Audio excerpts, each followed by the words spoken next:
Hi, I'm going to talk about nutrition. So, at the global level, there is a wide concern to guarantee the human food as a basic human right that increases the quality of life. Science, it gives us the necessary nutrients to our organism. There have been many attempts by world organizations to achieve social justice in food, but there is now a loss of indigenous cultures and the proliferation of unhealthy foods that put their nutritional power above their dividends in the market. So there are multiple adequate and balanced food diets. However, many people, including me, have a nutrition where food is usually selected by our palate, and we have forgotten that malnutrition affects our lives and the health of people in general. Nutrition in Ecuador. Ecuador, my country, like many countries, that don't have its own table as a food guide. The traditional pyramid plotted on several consumer products was produced by the United States Department of Agriculture in 1992 and renewed in April 25.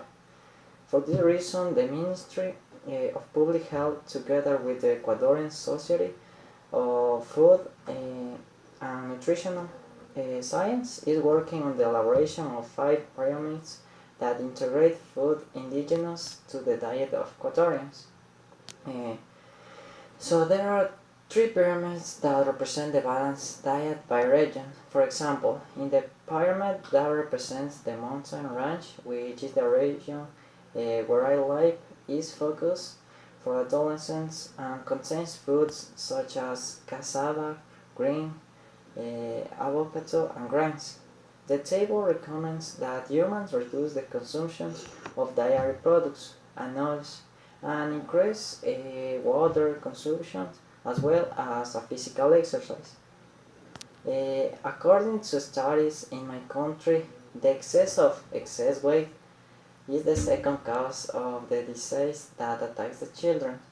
The reason is the lack of knowledge about food selections. Yes. So, the Canton Manta, which belongs to the province of Manabi, is one of the provinces of my country that has more points of attack in terms of nutritional disorders.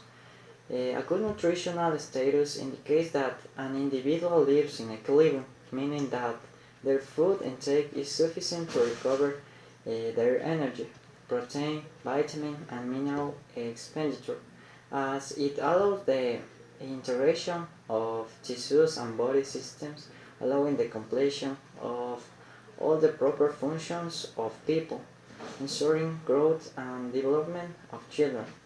There are 6 major classes of nutrients the body needs: carbohydrates, proteins, fats, vitamins, minerals, and water. It is extremely essential to consume the nutrients before the form maintains a healthy body function. So necessary amounts of essential nutrients differ with age and psychological status. Essential nutrients are not essential in feeding, but are supplied to immature infants and to people who don't synthesize them to sufficient extent because of genetic defects or conditions. Pathologies that affect nutrition, many nutrients can be synthesized in the body. Those that can be synthesized are known as essential nutrients, which must be incorporated into our daily diet. These include amino acids in proteins, certain fatty acids, and some minerals and vitamins.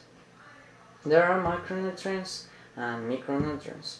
The first are the nutrients required in large quantities by the human body, and these provide energy necessary for various metabolic reactions, such as tissue construction, systems, and maintenance of bodily functions in general.